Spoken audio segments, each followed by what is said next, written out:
आणि मी मोठे साहेबांना सांगतो की आपले विचार व्यक्त करावे. जरी व्हिडिओ घे, सगळा फिरून व्हिडिओ घ्यायचा, फिरून व्हिडिओ घ्यायचा. हॅलो हॅलो, माझं नाव हॅलो, मी चंद्रकांत मोठे. हॅलो, मी चंद्रकांत मोठे. माझं गाव सविंदनेच आहे. मी 1981च्या बॅचचा विद्यार्थी आहे आणि मी 10वी नंतर ITI केलं आणि बजाज ऑटोमध्ये जॉईन झालो आणि माझी 36 वर्ष 2 महिने संभाजीनगर बजाज ऑटोमध्ये सर्व्हिस झालेली आहे आणि मी रिटायर आहे. मी रिटायर नंतर लाईफ करायचं काय खूप मोठा प्रश्न होता. एक मला समाजसेवेचं वेळ आणि फिरण्याचा नाद. मी एका NGOचं काम करतो, समर सोशल फाउंडेशन न्यूट्रिफिल प्रायव्हेट लिमिटेड. ही आमची संस्था नशामुक्ती आणि डायबिटीस मुक्त भारत अभियान राबवते आणि जे काही वेगवेगळे समाजामध्ये जे दारूचं प्रकार आहे, आपले वडील दारू पितात, मुलांना म्हणतात तुला काही कळत नाही. जर आपले वडील जर दारू पित असेल, त्यांना आपण त्यांची दारू सोडवण्याचं काम करू. घरामध्ये कोणाला शुगर असेल, गुडघेदुखी असेल, सांधेदुखी असेल, हार्ट ब्लॉकेज असेल, सगळ्या गोष्टीवरती आम्ही काम करतो. आणि मी सर्वात प्रथम राजमाता जिजाऊ हा साहेबांना अभिवादन करून मी करिअर गायडन्स आणि टाईम मॅनेजमेंट काय प्रकार असतो त्याच्यावरती एक 10 मिनिटं लेक्चर देणार आहे. आयुष्यामध्ये जीवन जगत असताना आपण शालेय शिक्षण करत असताना पहिला आदर आपल्या आईवडिलांचा करायला शिका. नंतर पहिलं अभिवादन आपल्या गुरुजनांचा आदर करायला शिका. लक्षात घ्या, गुरुजन आपल्याला सर्व काही सांगत असतात व तुम्ही वेळेवरती अभ्यास करा, धिंगाणा करू नका. आता 2 मिनिटापूर्वी सांगितलं शिस्त प्रकार काय असतो, शाळेमध्ये डिसिप्लिन काय प्रकार असतो. मुलं ओरंड्यात गोंधळ घालतात, ऑफिसच्या आजूबाजूला क्लास आहे, कुणी कुणाचं ऐकत नाही, सगळेजण धिंगाणा घालतात. त्याच्यावरती मॉनिटर नेमलेलं आहे. मॉनिटरचं लक्ष काय आहे, सगळ्या मुलांवरती लक्ष करणं. आणि कुणी धिंगाणा घालत असेल त्याचा इथं आदर सत्कार केला जाईल. आदर सत्कार म्हणजे असे नाही शिक्षेची पनिशमेंट, सगळ्यांपुढे इज्जत जाईल असं आपण वागू नका. लक्षात घ्या, शिस्त, टाइम मॅनेजमेंट आपल्यामध्ये असावं. आपल्याला आयुष्यात काय करायचं आपण ठरवायचं. ध्येय निश्चिती खूप महत्त्वाची आहे. आपण शाळेमध्ये एक शिक्षक 50 विद्यार्थ्यांना शिकवत असतो. सगळीच मुलं शाळेमध्ये हुशार असतात असं नाही. काही मुलं 50% असतात, काही 100% असतात. 50% विद्यार्थी शाळेमध्ये कमी असतो असं नाहीये. त्याच्यामध्ये वेगवेगळ्या प्रकारचे सद्गुण लपलेले असतात. जे गुण आहेत त्या गुणांना संधी देणं आपलं काम आहे. आता गव्हर्नमेंटची 2020ची जी पॉलिसी आहे ती पॉलिसी पूर्णपणे बदललेली आहे. पूर्वी 10वी नंतर आणि 12वी नंतर पूर्णपणे फिजिक्स, मॅथ, केमिस्ट्रीला वेटेज द्यायचं. आता वेटेज संपलेलं आहे. आता वेटेज आहे तुमच्या 50% आवडीला. कुणाला डान्स आवडेल, कुणाला खेळणं आवडेल, तुम्हाला वेगवेगळे गेम्स आवडतील, तिच्यामध्ये करिअर करायचे. पण विद्यापीठ इन फ्युचरमध्ये पूर्णपणे सर्टिफिकेशन तुमच्या याच्यावरती देणार आहे, आवडीनिवडीवरती. 50% वेटेज सिलेबसला आहे. फिजिक्स, मॅथ, केमिस्ट्रीचं आता वेटेज कमी झालेलं आहे. आता ही जी पॉलिसी आहे 2024ला शासनानं महाराष्ट्रामध्ये राबवलेली आहे आणि ती इम्प्लिमेंट होत आहे. शिक्षकांनाही त्या पद्धतीनं ट्रेनिंग दिलेलं आहे आणि येणारा फ्युचर हा टेक्नॉलॉजीचा असेल. AI, आर्टिफिशियल इंटेलिजन्स, ChatGPT आणि AI बसल्या जागेवरती तुम्ही सगळ्या गोष्टी त्या AI वरती शिकू शकता. केंद्र शासन राज्यामध्ये जवळजवळ 1 कोटी शिक्षकांना पुढच्या वर्षापासून म्हणजे 2026 पासून टीचिंग देणार आहे.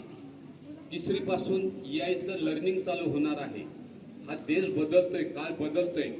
देशाला जर जगावरती राज्य करायचं असेल तर आपली एज्युकेशन सिस्टीम बदलावं लागते. लक्षात घ्या, पूर्वीची जी इंग्रजांच्या काळात एज्युकेशन सिस्टीम होती, आता जी मार्काची पळापळ चालू आहे 99%, 99.5%, 100%, हे सगळं चुकीचंच आहे.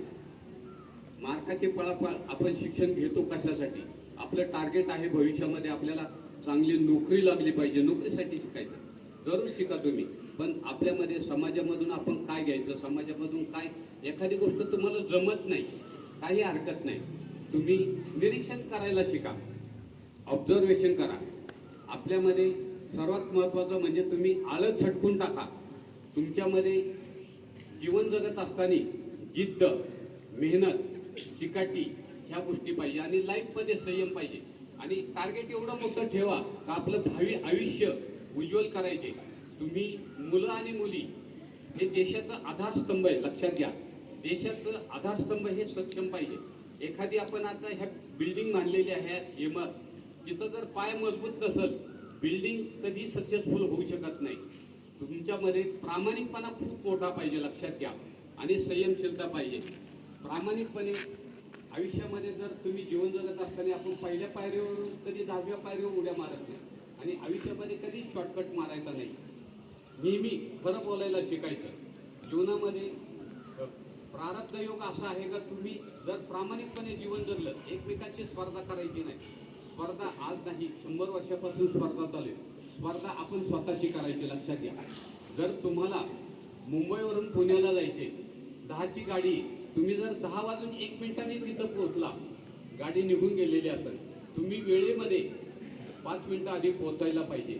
शहरीकरणामध्ये ट्रॅफिक जॅमचे खूप मोठे प्रॉब्लेम आहे.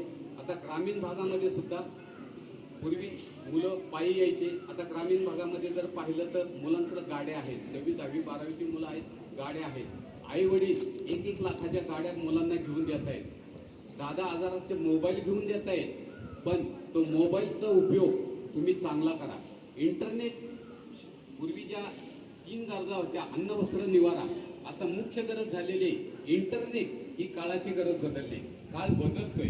काळाबरोबर आपण अपडेट होणं गरजेचं आहे, लक्षात घ्या. नाही अपडेट आपण झालो, काळाच्या ओघामध्ये कॉम्पिटिशनमध्ये आपण बाहेर फेकलेलो, लक्षात घ्या. स्वतःमध्ये टाईम मॅनेजमेंट ठेवा, शिस्त ठेवा, डिसिप्लिन ठेवा. हा होत नाही त्याची कारणं शोधा. वारंवार कुठल्याही गोष्टीचा सराव करा. एखादा आपल्याला पेपर सोडवायचा असतो, तुमचा पेपर 3 तासाचा असतो. तुमची जर प्रॅक्टिस नसेल, तुम्हाला 4 घंटे लागू शकतो, 6 घंटे लागू शकतो. तुम्ही जर वारंवार सराव जर केला, ज्याला म्हणतात टाईम मॅनेजमेंट, म्हणजे वारंवार प्रॅक्टिस मॅन बाय परफेक्ट, वारंवार जर सराव केला तर तुमचा वेळ वाचतो.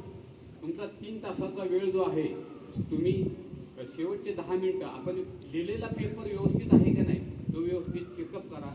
काय खरं आहे, काय बरोबर लिहिलेलं आहे, काय चुकीचं लिहिलं आहे, ते ऑब्झर्वेशन करायला शिका. सगळं आपल्यापाशी असतं.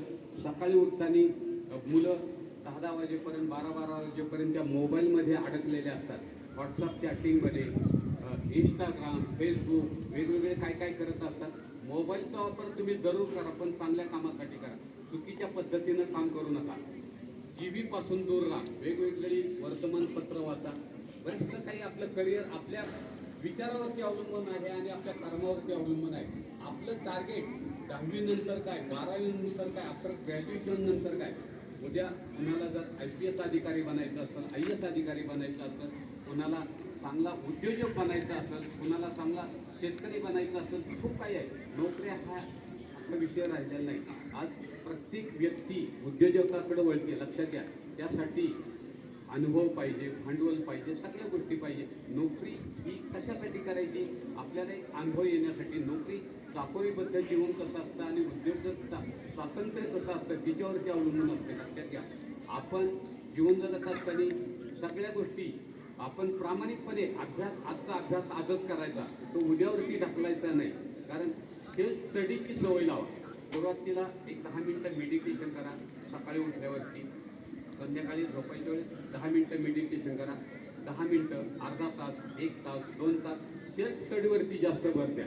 इथं ग्रामीण भागामध्ये क्लासेसचं फॅड नाही आहे, शहरी भागामध्ये क्लासेसचं फॅड आहे, त्यांचे बिझनेस आहे. ग्रामीण भागामध्ये पूर्वी एक्स्ट्रा क्लासेस घ्यायचे, कुठल्याही प्रकारचे पैसे घेत नव्हते. आम्हाला छडीने मारायचे 40 वर्षापूर्वी, 45 वर्षापूर्वी. आज शिक्षकांनी मुलांना मारलं तर आई वडील पोलीस स्टेशनला कंप्लेंट देतात, माझ्या मुलाला का मारलं. लक्षात घ्या, आज परिस्थिती बदललेली आहे. मुलांनी स्वतःमध्ये अवेअरनेस असं ठेवा का आपल्याला कुणी शिक्षकांनी उचून बोलू नये किंवा आपला अवमान करू नये, आपला अपमान करू नये, असं आपण व्यवस्थित राहायला पाहिजे. 10वी नंतर सुद्धा आज तुम्ही 5वी 6वी 7वी 8वी 9वीचे विद्यार्थी आहे. करिअर फाउंडेशन आज टार्गेट ठरवा, मला ह्या दिशेला जायचे. तुम्हाला काय इंजिनियर बनायचे, डॉक्टर बनायचे, आज टार्गेट ठेवा. एका दिवशी डॉक्टर होत नाही आणि एका दिवशी इंजिनियर होत नाही. त्यात समर्पण, सेवा भाव पाहिजे आपल्यामध्ये. खूप मोठी आपल्याकडं त्यागाची गोष्ट पाहिजे, कष्ट करायची तयारी पाहिजे. कष्ट कुठल्या पद्धतीचं, शारीरिक असो, बौद्धिक असो किंवा मानसिक असो, त्याच्यावरती आपण काम केलं पाहिजे. आईवडिलांना मदत करायला शिका. आज ग्रामीण भागामध्ये पाहिलं, आज 1 महिन्यापूर्वी पिंपरखेड सारख्या ठिकाणी 3 घटना घडलेल्या आहेत. एक 5 वर्षाची मुलगी आणि 13 वर्षाचा मुलगा आणि 70 वर्षाची आजी यांनी दिलेले आहे, बिबट्यांनी नेलेले आहे. आपण आजूबाजूला शेतीमध्ये सगळं ऊस आहे, आजूबाजूला जाताना आपण लक्ष देऊन इकडे तिकडे लक्ष देऊन कधी बिबट्या दाबा धरून उचलून कुणाला नेईल याची गॅरंटी नाही. आज आपल्या समोर आहे. आपल्या आयुष्यात कुणाला दुःखाचं संकट येईल हे आपल्याला माहीत नाही, पण आपण बिबट्यापासून सावध राहायला शिका. लक्षात घ्या. आज जे श्री गुरुदेव दत्त विद्यालय महाविद्यालय जे आहे, आज जे दौंडकर सर आहेत, दौंडकर सर आज लेट येत आहेत, त्या सरांचं मला नाव माहीत नाही. यांनी मला जी एक 10 मिनिटं बोलण्याची संधी दिली, त्याबद्दल मी त्यांचं आभार मानतो. धन्यवाद.